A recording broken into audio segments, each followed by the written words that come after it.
After everything that happened with whatever in the hell that is that's in the elevator, I decided to relax on everything a bit and not take it too seriously.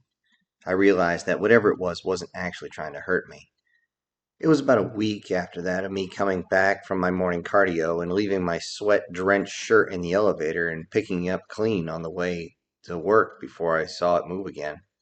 It seemed scared of me, as it would only go after the fluid that was easily accessible. Even then, it was nearly a month before I even heard of it coming out to play with those that entered the elevator.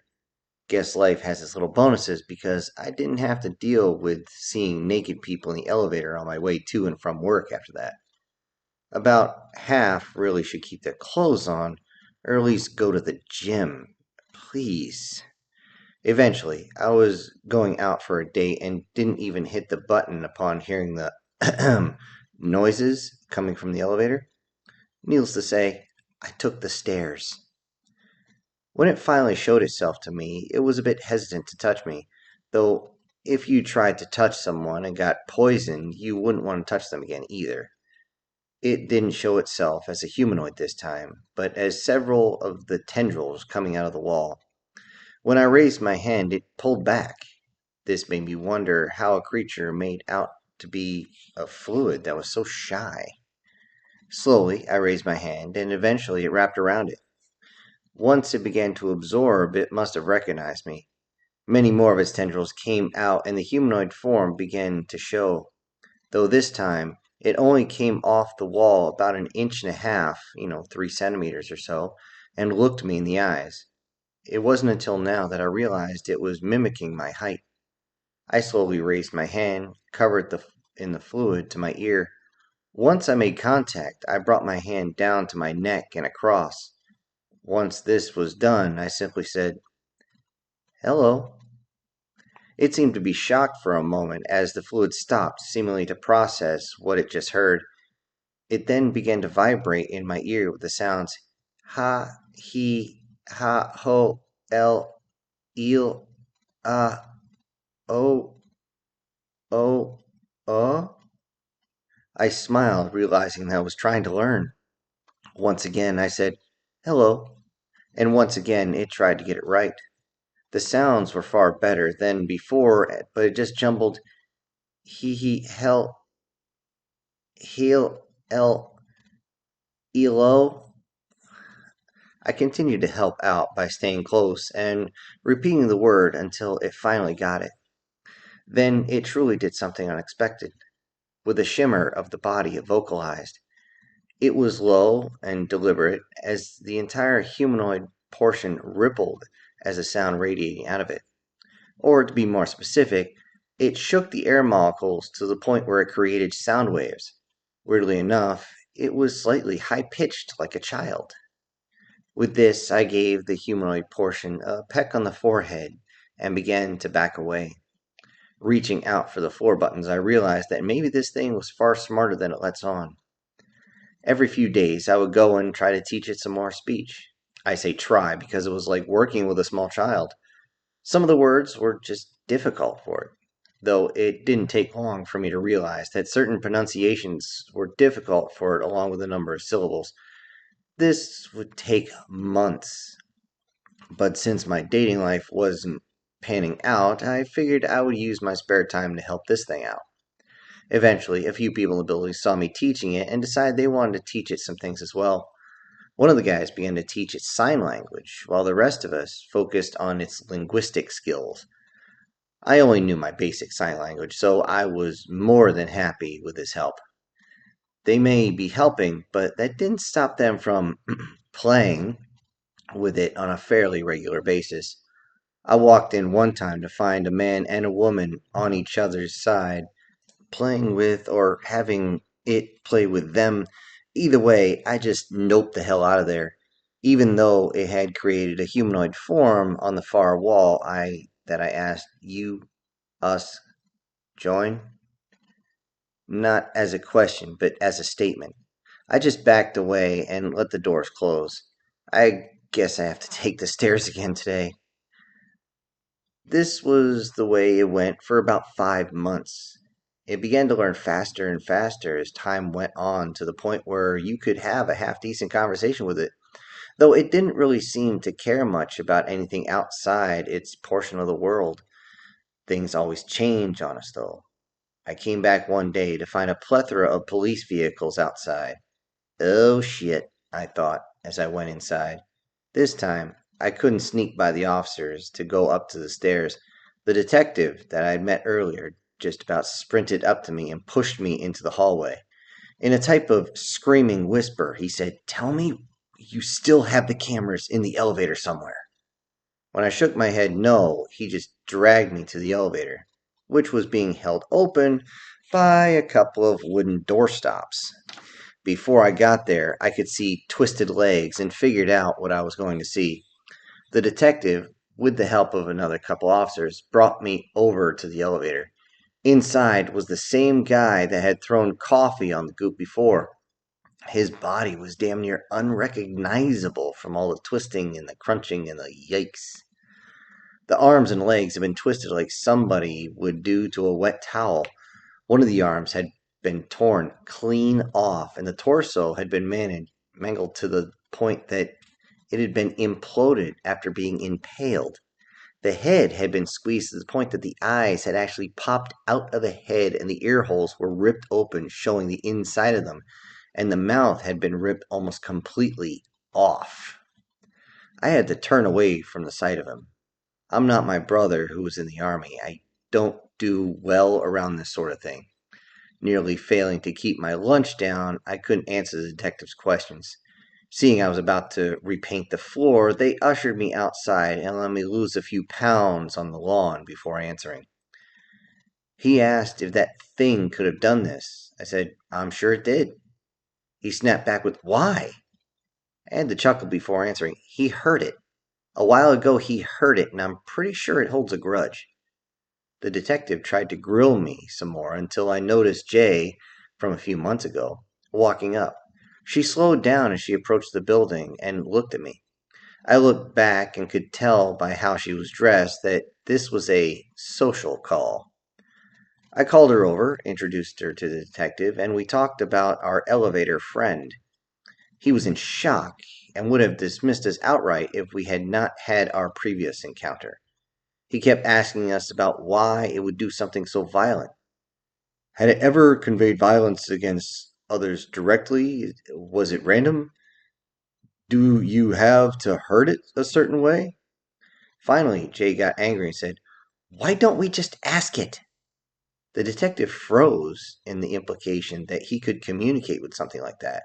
We explained that we had developed the ability to speak to it, so we decided to teach it some linguistic skills.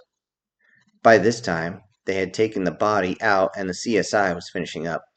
They pulled the detective aside, and we could hear him talking about the lack of evidence and, more concerning, the lack of blood. I even heard them say, "The walls should be painted with it, with just arterial spray, but there isn't a drop." Jay and I looked at each other, and I could see the worry in her eyes. If it had developed a taste for blood, everybody in the building might be at risk. The detective came back and said we would confirm what we had said before he could think about closing this case. Slowly, we walked into the elevator, joined by two uniformed police officers, with a detective as he told everyone not to open the doors from the outside.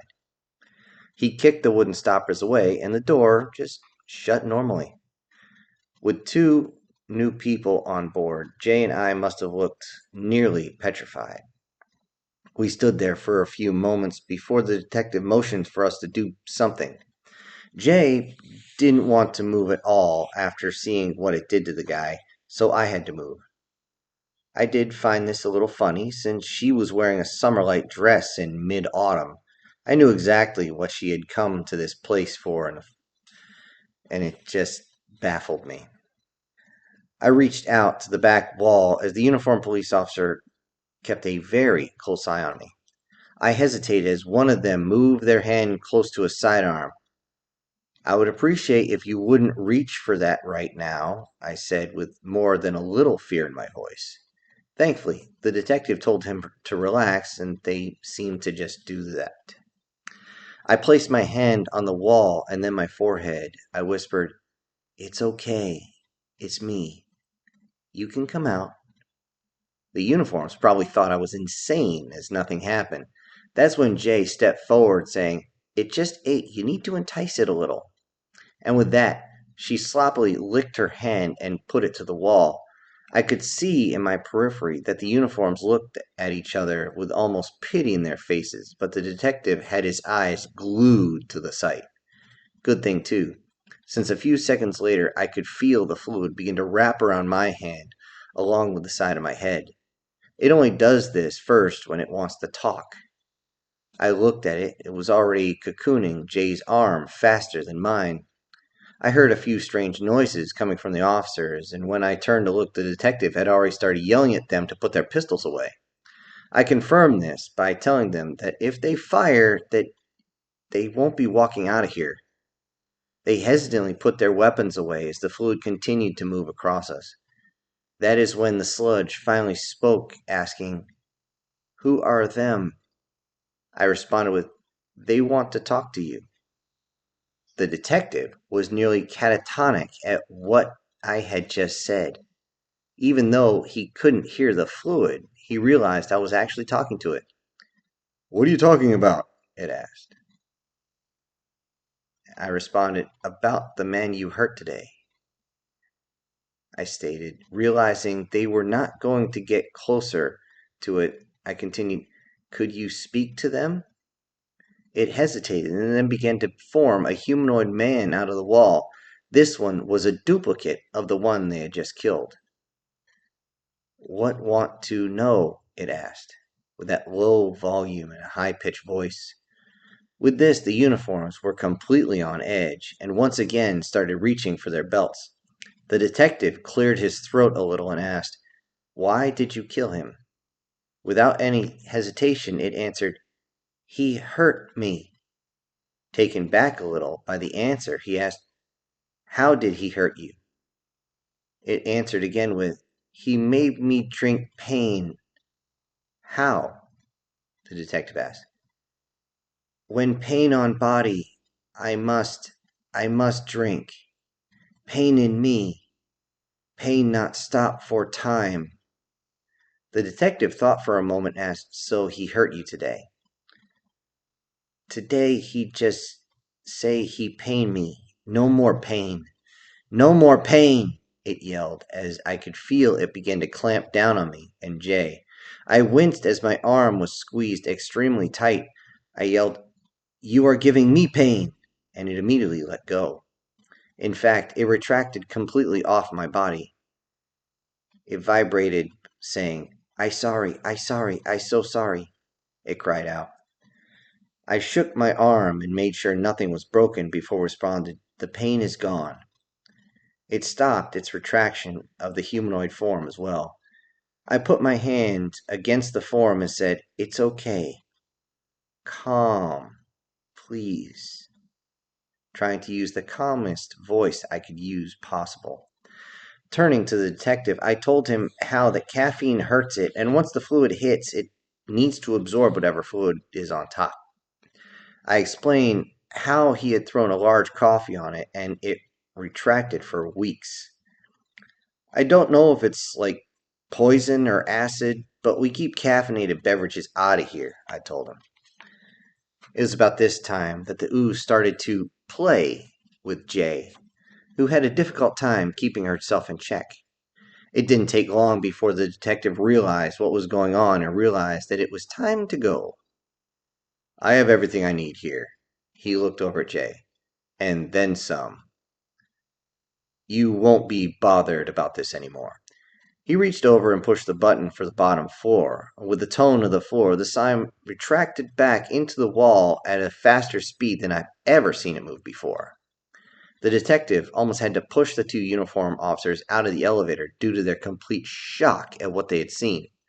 I decided to take the stairs and to Jay to come to dinner at my place when she was done. I watched as she smiled, hit the button for the top floor, and backed up against the wall. The police closed the case soon, and Jay joined me for dinner. She ended up passing out on my couch, being so exhausted as she was. It wasn't until a few days later that I was heading to work and took the elevator down. When the doors opened, there was a guy from one of the top floors having fun with the back wall. I really didn't need to see his out of shape ass. But I was in a hurry, so I decided to bear it, no pun intended, until we got to the ground floor. On the way down, I wondered why he didn't hide when the doors opened. Maybe it was getting too used to us coming in and out of the elevator to care anymore.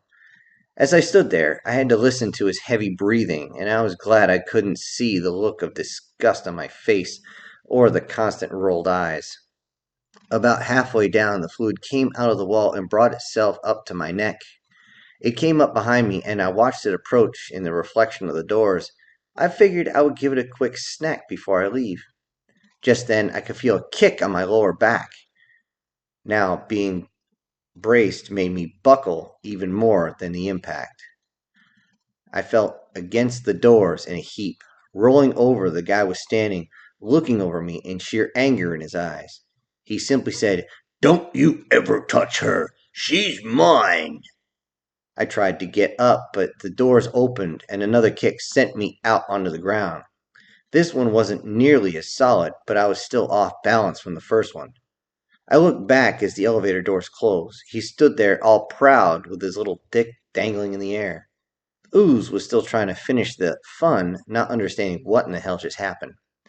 As I got up, all I could say was, "Please God, let me run into this guy again."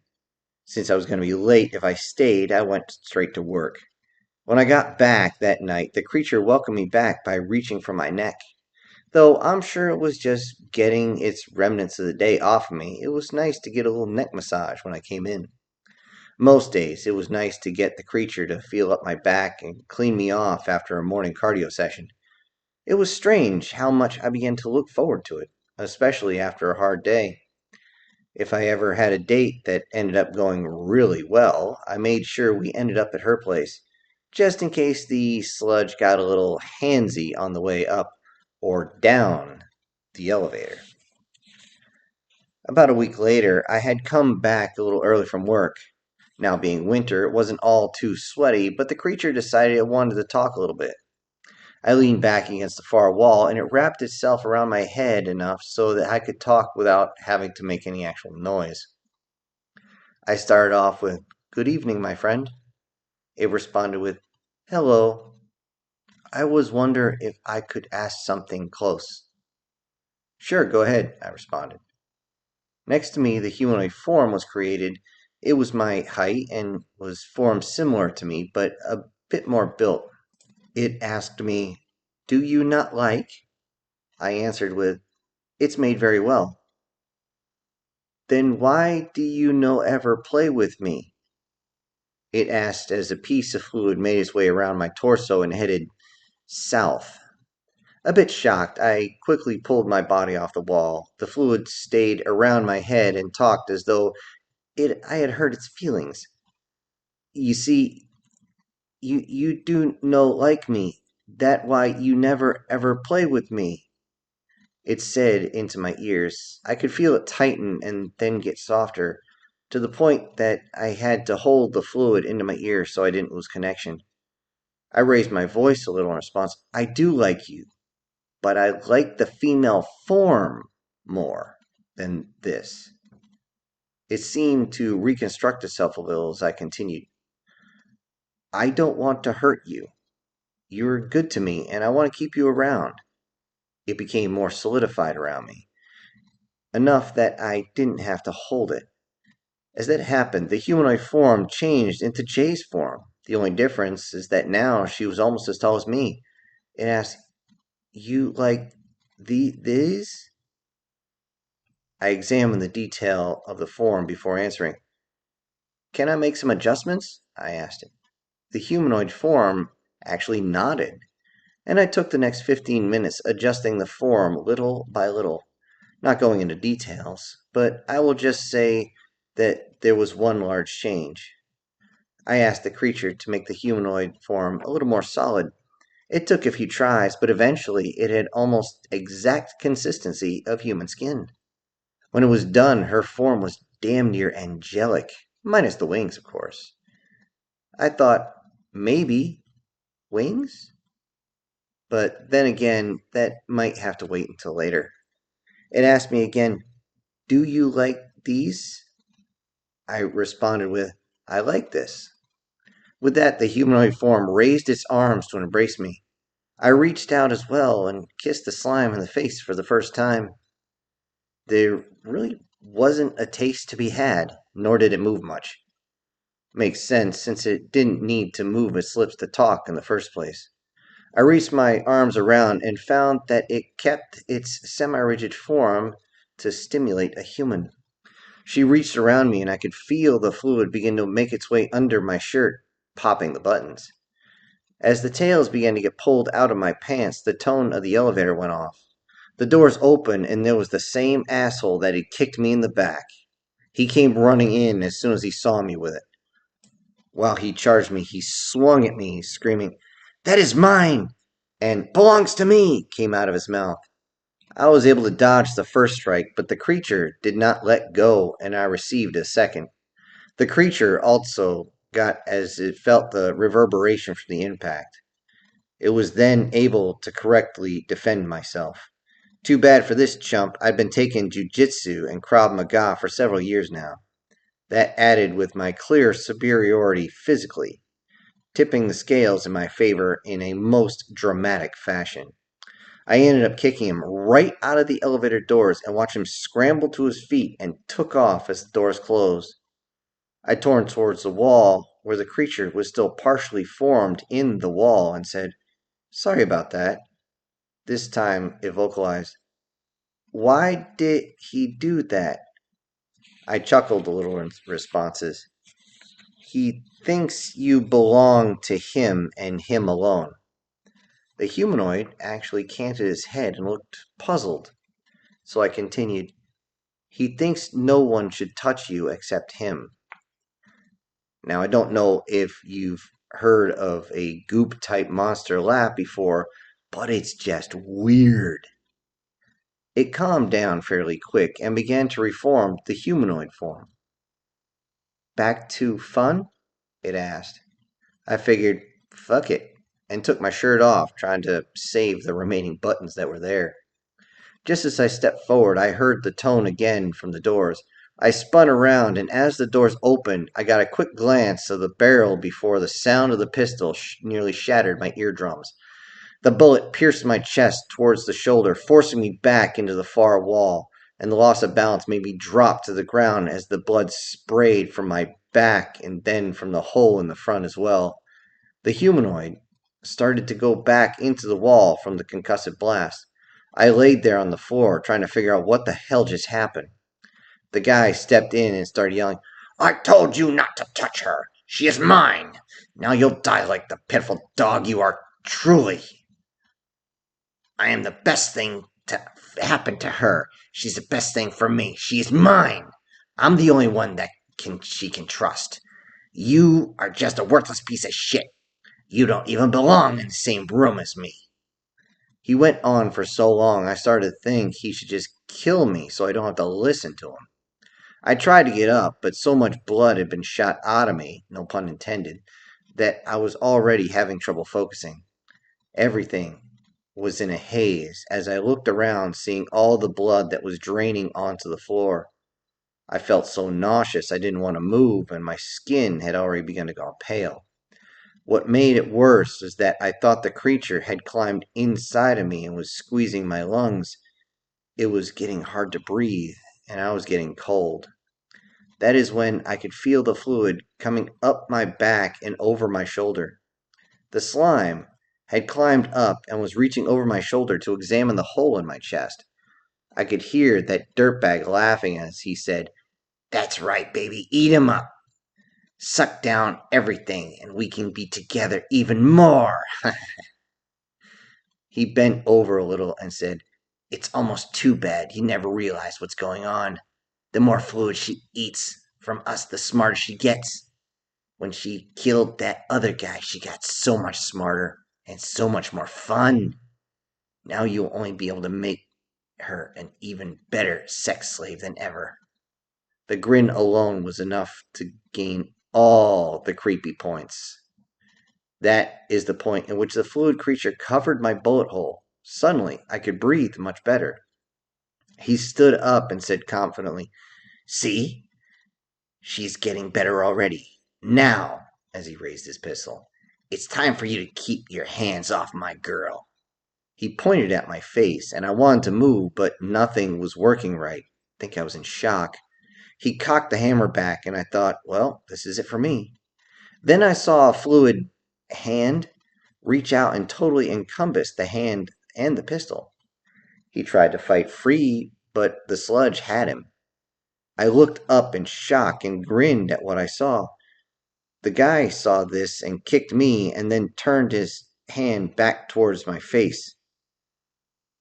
I heard the shot, sort of. The blast from the 9mm was enough to blow the humanoid's hand and most of what's left of its forearm apart. The bullet did hit me, but it was barely enough to force to even break my skin on the side of my head. The resulting blast from the fluid exploding was enough to send him back into the doors. I could once again hear it scream in pain.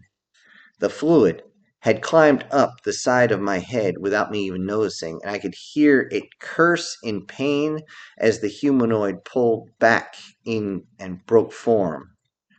The wall was now alive, and it was angry. It reached out and immediately began to encapsulate the guy's torso and work its way out.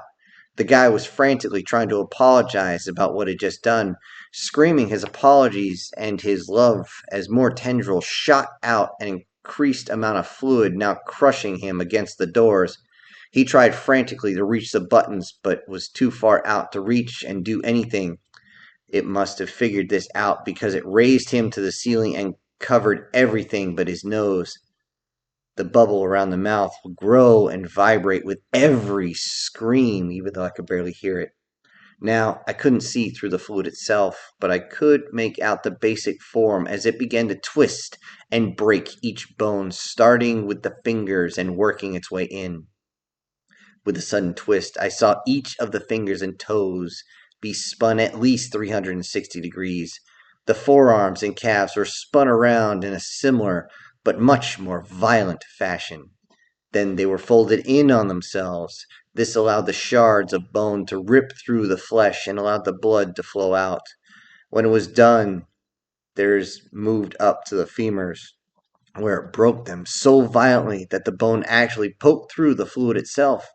Blood dripped out of the wound and headed to the ground, but it was intercepted by tendrils that stuck out of the back wall, each one waving slowly and then snapping to catch the falling blood. I could hear him screaming and crying as it broke his upper arms and moved closer to the middle. I was amazed he was still alive and still conscious at this point. Then I could see the fluid moving around his groin. With a sudden movement, he screamed and then seemed to pass out. The fluid moved around for about 10 seconds and then dropped his dried cock and balls onto the floor of the elevator that landed with a thump. I only looked for a minute before I heard more cracking that made me look up. The entire rib cage was slowly and methodically crushed. The ribs began to poke out of the fluid due to their elasticity. This violent motion seemed to hurt the goop, but didn't slow it down. Before it was done, I watched one of the tendrils reach all the way across the elevator to the buttons and press it for the ground floor. As we started to descend, it brought the remains of the guy down from the ceiling. It held them as though it was trying to present them to me as a present. Nope. As soon as the doors opened, it spit the dehydrated bastard all the way across the lobby and into the doors, cracking the glass. It then tried to help me up, but as soon as I got to my feet under me, I fell over. It lifted me up and carried me out as far as it could reach. Thankfully, there was my buddy and his wife in the lobby. They had come back from dinner and had a few too many drinks, so they waited in the lobby. My buddy ran up to see me as soon as the ooze put me down. I could hear what he was saying, but I wasn't able to speak. His wife immediately called the police, and I laid there hoping I wouldn't bleed out.